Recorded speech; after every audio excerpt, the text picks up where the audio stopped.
এই দেখুন, স্কুলের ছোট ছোট শিক্ষার্থীরা রোবট বানাচ্ছে, অন্ধদের জন্য অত্যাধুনিক চশমা বানাচ্ছে, স্বয়ংক্রিয় ডাস্টবিন বানাচ্ছে।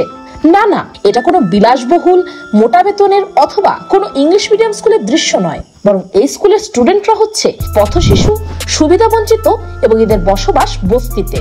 জি হ্যাঁ, সুইচ বাংলাদেশ ফাউন্ডেশনের এই স্কুলে সম্পূর্ণ ফ্রিতে শিক্ষাদান করা হয় সুবিধাবঞ্চিত পথশিশুদেরকে। কিন্তু এদের পড়ানোর স্টাইল, পরিবেশ এবং ফলাফল বাংলাদেশের যে কোনো নামি দামি হাই প্রোফাইল স্কুলকেও পেছনে ফেলে দিয়েছে।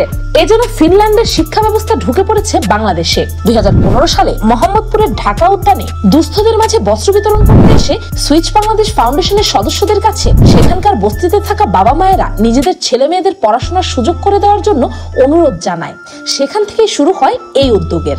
এই স্কুলটি বাংলাদেশের আর 10টা স্কুলের মতো মুখস্থ বিদ্যায় বিশ্বাসী নয়, বরং তারা প্র্যাকটিক্যাল শিক্ষায় বিশ্বাসী।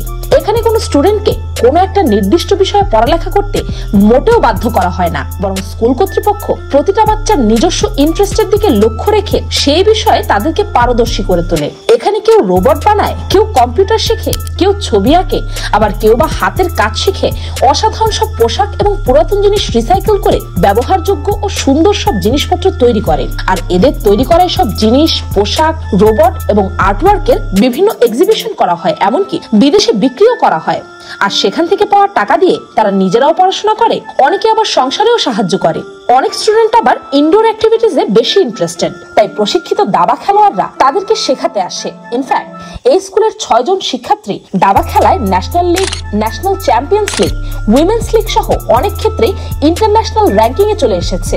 ভাবতে পারছেন, এই হচ্ছে গ্রন্থগত বস্তা পচা শিক্ষা আর প্র্যাকটিক্যাল অর্থাৎ ব্যবহারিক শিক্ষার মূল পার্থক্য। বাচ্চাদেরকে নদীর পাড়ে নিয়ে যাই, কেন পানি দূষিত হলো, ইটভাটায় নিয়ে যাই, কেন এয়ার পলিউশন হলো, সাউন্ড পলিউশন কি, রিয়াল ফ্যাক্ট বইয়ের চেয়ে অনেক ভালো লিখতে পারে। কি চমৎকার, তাই না? এই স্কুলের পরিবেশ, পড়াশোনার স্টাইল বা স্টুডেন্টদের দেখে বোঝার কোনো উপায় নেই যে এরা সুবিধাবঞ্চিত পথশিশু। এই বাচ্চাগুলো নিজেদের পড়াশোনার খরচ নিজেরাই জোগাড় করে।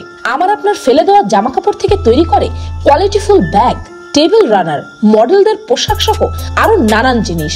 এগুলো বিক্রি করে নিজেদের ভরণ পোষণের জোগাড় করে নিজেরাই। অত্যন্ত স্মার্ট এই বাচ্চারা নিজেরাই অসাধারণ সব রোবট তৈরি করে, স্বয়ংক্রিয় ডাস্টবিন তৈরি করে, এমনকি তারা তৈরি করেছে গাছকে পানি দেওয়ার অটোমেটেড অ্যালার্ম মেশিন। পানি না থাকলে হচ্ছে এটা শব্দ করবে। যে কোনো সায়েন্স ফেয়ারে অনায়াসে জিতে আসে trophy.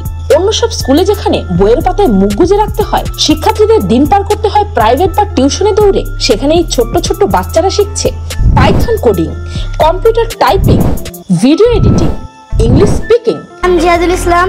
I am 10 years old. I am a student. Painting, fabrics and garments work, crafting সহ আরো হরেক রকমের স্কিলস এরা অনায়াসে ব্যবহার করে ট্যাব আর ল্যাপটপ। পড়াশোনা শেষে বাকি সবাই যখন চাকরি খুঁজবে, ততদিনে এরা সকলেই হয়তো সফল উদ্যোক্তা হয়ে উঠবে এবং অন্যদের চাকরির সুযোগ করে দেবে। এই ভিডিওটি বানানোর সময় আমার মনে একটাই ব্যাপার ঘুরপাক খাচ্ছিল যে আমি নিজে কেন এই স্কুলের স্টুডেন্ট হতে পারলাম না।